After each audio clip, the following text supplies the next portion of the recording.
Best, magkakasukatan na. Oo, let's all welcome back to Comedy Bar, Chat! Chat! Magandang gabi! Salamat naman na nakabalik po ulit ako dito. Ang daming mga gwapo, tapos ang daming magaganda. Huling beses po kasi nagpunta ako dito, ipinalayas po ako ng tatay ko kasi nalaman niya po yung kasarian ko na ayaw niya nga po yung mga katulad kong mga bakla. Hay, titig na titig ka sa mukha ko. Bakit? Binibiling mo ba yung butas ng mukha ko? Hindi ka magtatagumpay. Ulit. Hindi kasi pinalayas po ako dati, so nahihirapan po ako maghanap ng matitirahan dito sa Manila. Kasi ang mamahal pala ng mga upa dito sa Manila, tapos iba't ibang mga klase ng bahay, may mga apartment, may mga, ang tawag doon, bungalow, mga ganon, di ba?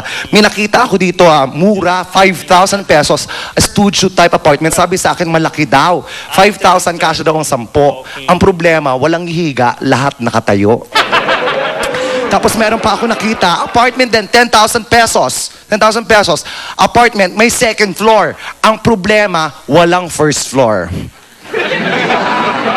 So lumipat ako, pumunta ako ng Ayala, Alabang. Nakakita ko, 49th floor, condominium, 500 pesos per month. Sa 49th floor ka titira, yun nga lang, walang elevator. Ang pangit naman, di ba? Kung may hika ka, tumakyat ka, pagdating mo doon, patay ka na. Nakakaloka pa. Eto ngayon, napatira ako. Dito lang, malapit sa Isang Palok. Sabi nila binabaha doon. Hindi totoo yun. Kasi ang napuntahan ko doon, yung pangmayaman na lugar. Yung paglabas mo ng pinto, mayaman ka pa. Boundary kasi siya ng mayaman tsaka ng mahirap. So paglabas mo ng pinto, paglabas mo, mayaman ka pa. Pag humakbang ka ng ganyan, yung kabila, mahirap na. So pag humakbang ka ng ganyan, ang tawag sa'yo, may kaya. Ano ba yan? Buti na lang nakakita po ako ng isang matitirahan. Mura lang, 350 per month. May insurance na, tapos may warranty na din. Tapos social siya kasi meron siyang fire exit. Kaya lang wala pong entrance. Ang nakakatakot sa fire exit, di ba? Pag fire exit, dun lumalabas yung apoy kasi nga fire exit. Ay. At syempre, medyo social siya kasi hindi lang siya basta double deck. Nakakita na ba kayo ng boarding house? Normally sa mga kama niya, double deck. Pero doon, triple deck. At take note, social. Kasi triple deck siya, 3 kama. Pero ang pagitan ng bawat isa, 2 inches lamang.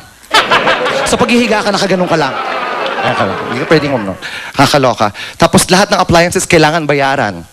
Yung may television doon, nag-iisang television, kailangan hulugan mo ng piso para makapanood ka.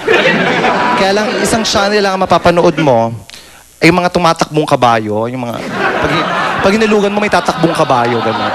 Nagsasawa na nga ako minsan, nalulungkot na nga ako minsan, mag-isa lang ako nanonood, naghulog ako ng piso, tumakbo yung kabayo, tapos naloka ako, biglang lumabas yung mga piso, baka akalain magnanakaw ako, binalik ko lahat.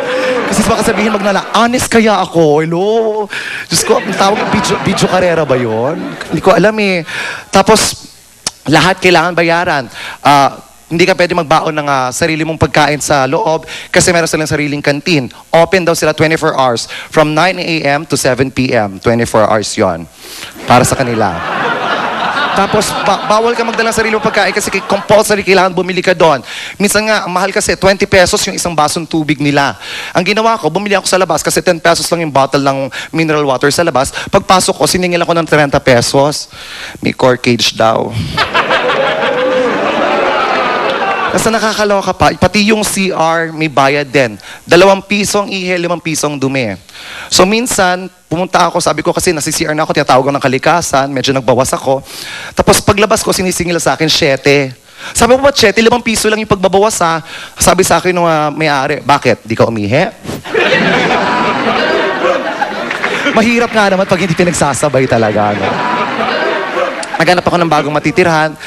3 na lang po ang choices ko. It's either bahay ampunan, kaya lang kung bahay ampunan, kailangan naman uli lang lubos ako. Or bahay kalinga, na kung saan kailangan may sakit ako. Pinipilit ko nga may sakit ako pero confirm sila, tagyawat lang daw talaga to. So, nag-iisa na lang po ang kailangan kong matirahan ngayon. Ito po yung bahay bata. Nakita niyo po ba yung nanay ko? Nay! Pabalik na.